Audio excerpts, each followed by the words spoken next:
because humanity isn't rational, and somehow I don't think that I'm going to persuade many people to be rational. For instance, right now, once again, they're talking about there being a wave of mysticism that's taking over in the United States. More and more people are interested in astrology, in the new way, the new something of New Age, I guess they call it, and various assorted nonsenses of that sort. And I don't think there's a new recrudescence of that sort of thing. I think it's always there. I think that people have never stopped believing in anything that has no germ of sense to it. Then why do you want to mislead us? If we are so totally irrational, and always have been, why do you want to teach with rationality, the rational solution of problems, as the basis of what you do right? For two reasons. In the first place, I have to live with myself. I feel that since I do appreciate rationality, I do believe I have a kind of ability to be a skeptic, to insist on evidence, to want things to make sense. I have the duty to say so, just as some people feel that they have the call to spread God's word. I believe that if there's such a thing as God's word, it's rationality, and I have the call to spread it. And secondly, even though I don't think I'll convert the world to rationality, I may influence an occasional person here and there. And every small addition to the sum total of rationality is precious. And I would like to be responsible for as many drops as we can possibly add to that small pond. Well, let's enlarge the pond. Tell me what the motivation would be for someone to embrace the rational ethic that you relate to. Well, for one thing, you understand the universe better. To believe in nonsense is really to limit yourself terribly, to live in fear of all sorts of things that don't exist. Imagine, if you will, how it must have been in the old days when you believed in ogres and devils and all kinds of monsters and evil fairies. I mean, the whole world was filled with intelligences superior to your own that were malicious and evil, and you lived in terror. Now, heaven only knows that there are evils in the world and there are dangers, but you might as well concentrate on those that really exist and not create them for yourself and try to live surrounded by these imaginary menaces. But even you say, heaven only knows. Even you resort to something that is quite that irrational. Well, you know, that's the English language. I say I'm enthusiastic about thus or so. But if you look at the derivation of the word enthusiasm, it means God within a person. Since nobody believes that a human being, all on his own, can accomplish great things, when you get the enthusiastic person who does accomplish great things, it's because some God is acting upon him. Therefore, I use the word enthusiasm, even I don't believe that it's some God working in me. Now, wait a minute. Let me go back over this, if I may. You want to serve mankind, and you believe that you can do that best by emphasizing the rational within us. But clearly, the gods, the terrors, must have served us at least well enough for us to have maintained them all of these eons. Why do you want to take them away from us? They served us because we knew so little about the world. We live in uncertainty. We know that at any time disaster might strike. We cannot foresee the future. It is very uncomfortable to live under such conditions. People make up ways of controlling the future. They dream about fairy godmothers who give them gifts. They go and ask questions of fortune tellers of all kinds to give them a hint as to what may be in store for them and how they may best persuade fate to deal kindly with them. Or if they're religious, they'll pray to God. Something like that. It gives them a feeling of security. Now, there's no use having false security if there's nothing else available. That's what people go for. But now, if, for instance, a person insists on some sort of mumbo-jumbo instead of, let us say, taking advantage of modern medicine, then, you know, he's virtually committing suicide. And I would hate to see people go to these faith healers and things like that. Then how do you explain, to what do you attribute what you yourself describe as a renaissance, in a sense, of mysticism, if you will, of the non-rational, here at the end of more than a century of rationalism, of scientificism? Well, for one thing, it's easier. To be irrational gives you certain answers. Anyone would rather go to somebody who'll say 2 + 2 = 5, and there's no mistake about it, than to go to someone who says, well, modern scientific research says that 2 + 2 is usually 4, but we can't always be certain, of course. They'll go for the certainty, even if it's wrong. It depends on what you promise. Why do people go out and buy fake oil stock of all kinds? Con men always get rich. They sell people all kinds of ridiculous things. They play all kinds of games which just take money away. Why? Because in each case they promise that the person will make a lot of money. And the eagerness to get rich easy, the get rich quick schemes that people fall for, and what they lose money over. Well, this is a kind of a get rich quick scheme of the mind. These are con men of the spirit, if you will. They're selling you something, a false security that sounds good, knowledge of the future that doesn't really exist, assurance that you'll be safe when you're not really safe, and you give them all the money you can in return for it. Same thing like betting which pea is under which shell.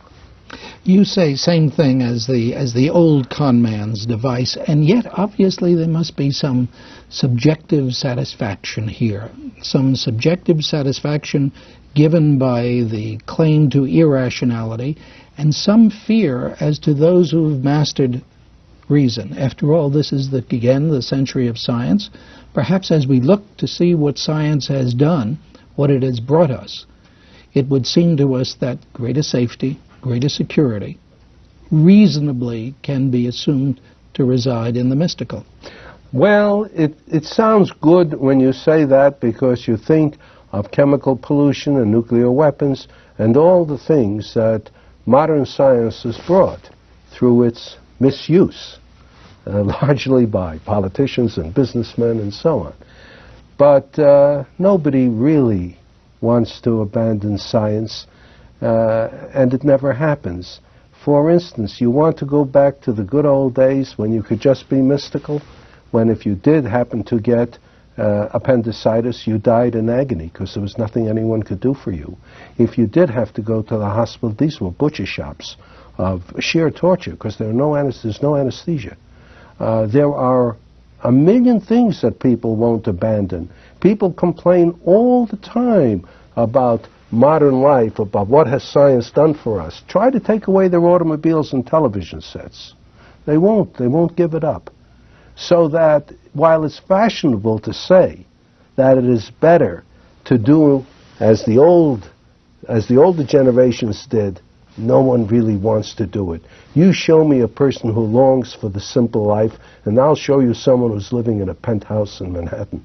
Well, those people you were referring to before, those who are embracing a kind of mysticism, most of them don't live in penthouses in Manhattan. Most of them do feel that the modern world is too damn puzzling and that they want to return to simpler, though in a sense, as you suggest, more mystical elements. Oh, well, now let's distinguish. Let's distinguish. There are people who live, shall we say, simple lives, who are not sophisticated, who are not extremely educated, who are clinging to the faiths of their fathers. That's one thing. That's one thing. They get a lot of satisfaction out of it. But there are also people of the Shirley MacLaine type who've got everything they want and who still fool around with mysticism. Not because they want a simple life, but simply because they want some kind of security that they can't find, some assurance that something they haven't got they can get on the cheap. For instance, you believe you've lived in the past, that there's a transmigration of souls, that perhaps you won't really die, you'll have another life someday. I mean, there are a million things that constitute a denial that death exists. But isn't science fiction itself such a function of imagination, such a function of futurism, that in its own way it does the same thing? It depends. As in everything else, there is good and bad. There is good science fiction and there is bad science fiction.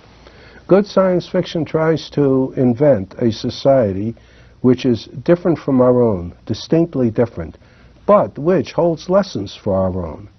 In other words, you suppose that you've got a society in which space travel is common, let us say. What problems arise?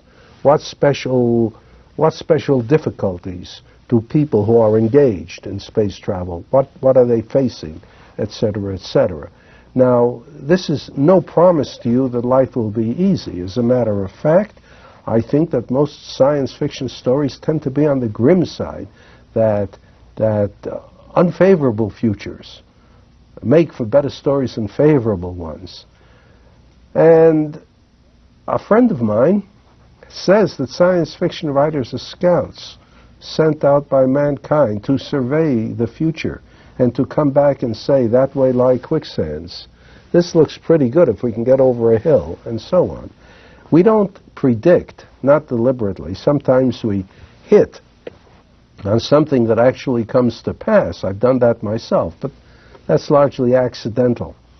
The main thing we do is just see if we can illuminate the human condition under a particular system of thinking. That is, suppose we lived in a society other than our own.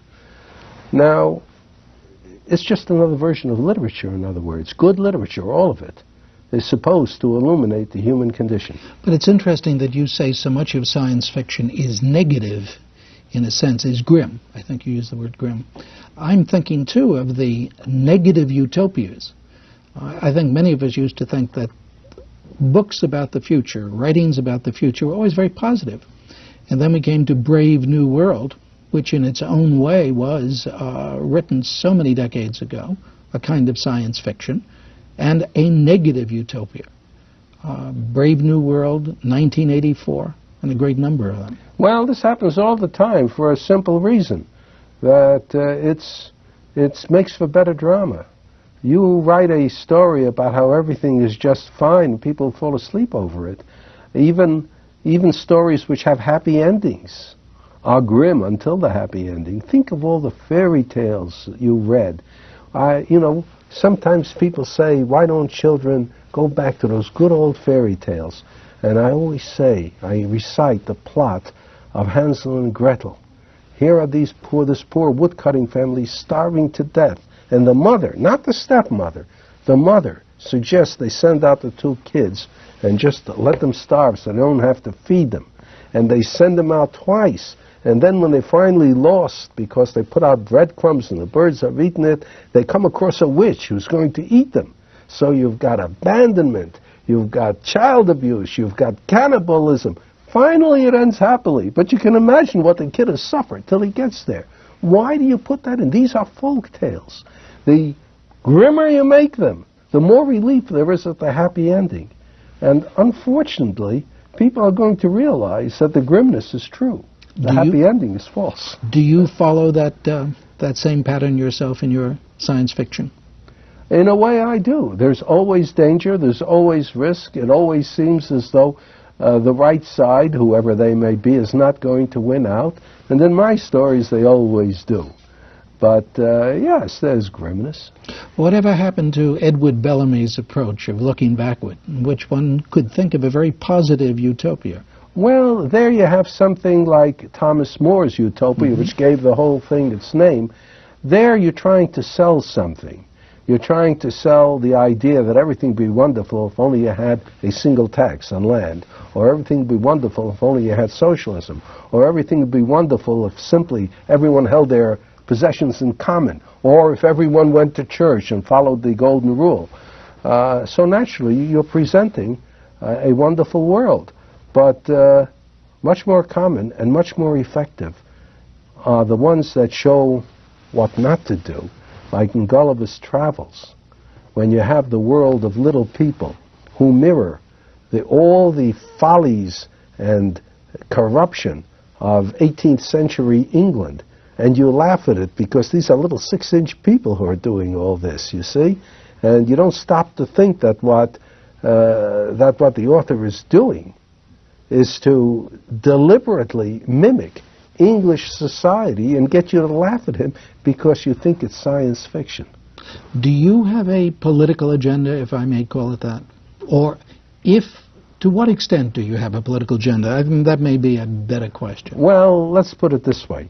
I am firmly convinced that the problems we face, all the problems humanity faces now, are global in nature. In other words, if the ozone layer is disappearing, it's disappearing for everybody, not just for Americans or just for Egyptians. If we're dealing with overpopulation, the effect on the earth is universal. With pollution, there's only one ocean, one atmosphere, and we're polluting it for all of us, whoever pollutes it. And there's no way in which we're ever going to solve these problems all by ourselves. No nation can do it by itself. The only way a sensible attack on these problems can be made is by international cooperation, a global effort. So I'm all for international cooperation.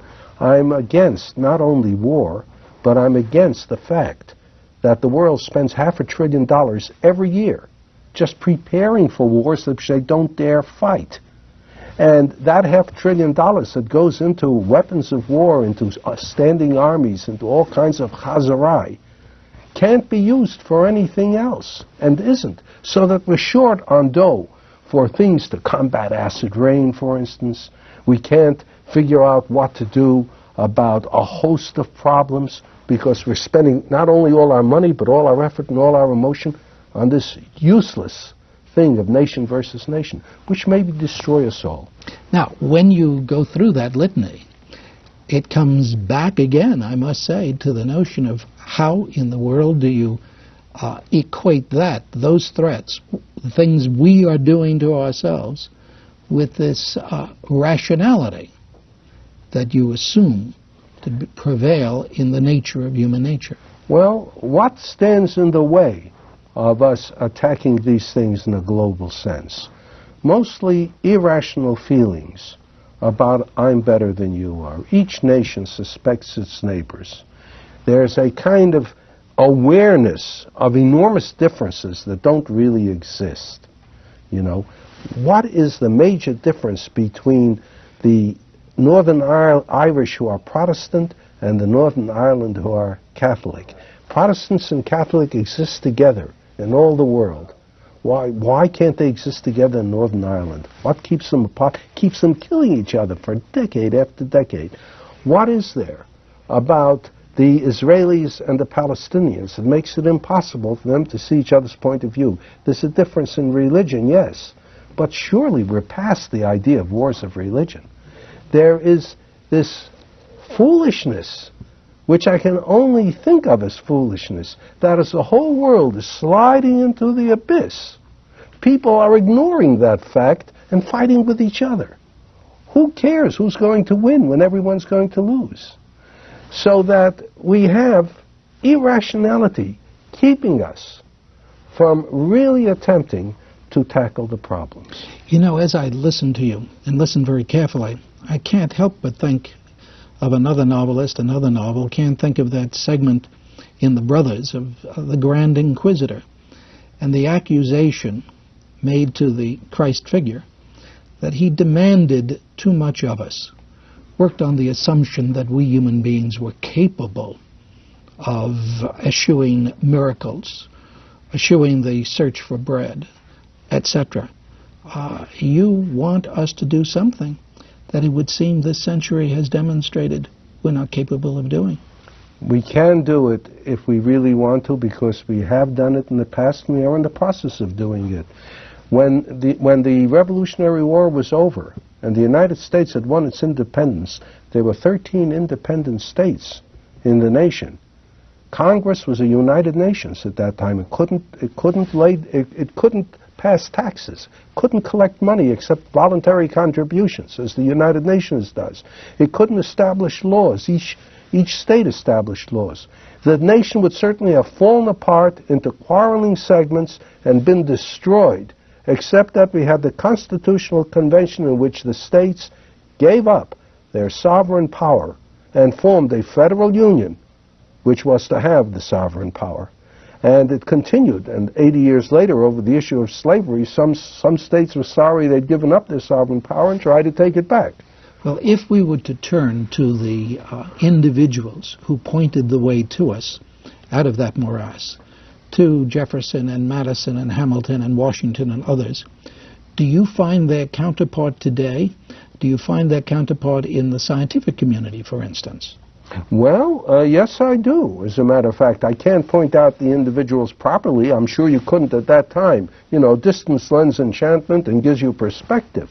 But what do I see when I look at things? I see that Reagan and Gorbachev standing there with their arms around each other's shoulder, talking like buddies. And you stop to think of it. This is Gorbachev, to whom Reagan must be an imperialist dog. And to Reagan, Gorbachev must be an evil imperialist. And the question is, why are they such friends? And the answer is, they have no choice. And I think throughout, all through the world today, you see cooperation because people have no choice. You see, right now there's going to be an economic summit. Every year the 7 industrial nations meet at an economic summit. What they accomplish, I don't know, but there's the feeling they have to get together and talk. We cooperate with questions of the oceans. We cooperate on weather. It's amazing how much the United States and the Soviet Union, how much information they pass each other on space for their own good. Nobody's doing this for the good of anyone else. They're doing this for their own good. And this is going to increase. People are going to realize increasingly that they're going to have to be nice to each other, not because the Bible says so, not because niceness is nice, but only because the other way there is death. Is there any indication, as far as you're concerned, that scientists, more than others, understand this? Yes, we are all this. First place, there's only one science. Of all the cultural aspects of humanity, the only one which is not broken up into national or regional splinters is science. Different nations have different languages, they may have different religions, may have different dietaries, may have different holidays, different ways of thinking, but there's only one science. In other words, the laws of nature that are discovered by an Englishman or by a German or by an American work in Nigeria and Indonesia and everywhere else. And when the Chinese or Japanese join in modern science, they do what we do. They do science as we do. There's only one science. It's the only thing that encompasses all of man. That's why there are nuclear weapons in so many different countries, because there is that unity, correct? Well, when the nuclear weapons were invented, there were a group of scientists led by James Frank who formed a group that asked President Truman not to use it, or to use it in an unoccupied area to show it exists, but not to use it on a city. They were outvoted by, admittedly, some other scientists, but also just about unanimously by the military and political leaders of the nation. Now, afterwards, a number of scientists felt extremely guilty about it. Some left nuclear physics and got to work in other fields where they could bear to be with themselves. I never heard of a politician or a military man ever worrying about it in the slightest. So while scientists aren't perfect by any means, I really and seriously believe they are closer to reality and rationality than others are. And it seems to me that that's a perfect place for us to end our program, and for me to thank you, Áyzek Azímov, for joining me today with this, essentially ending on this note of optimism. Thank you so much. You're welcome.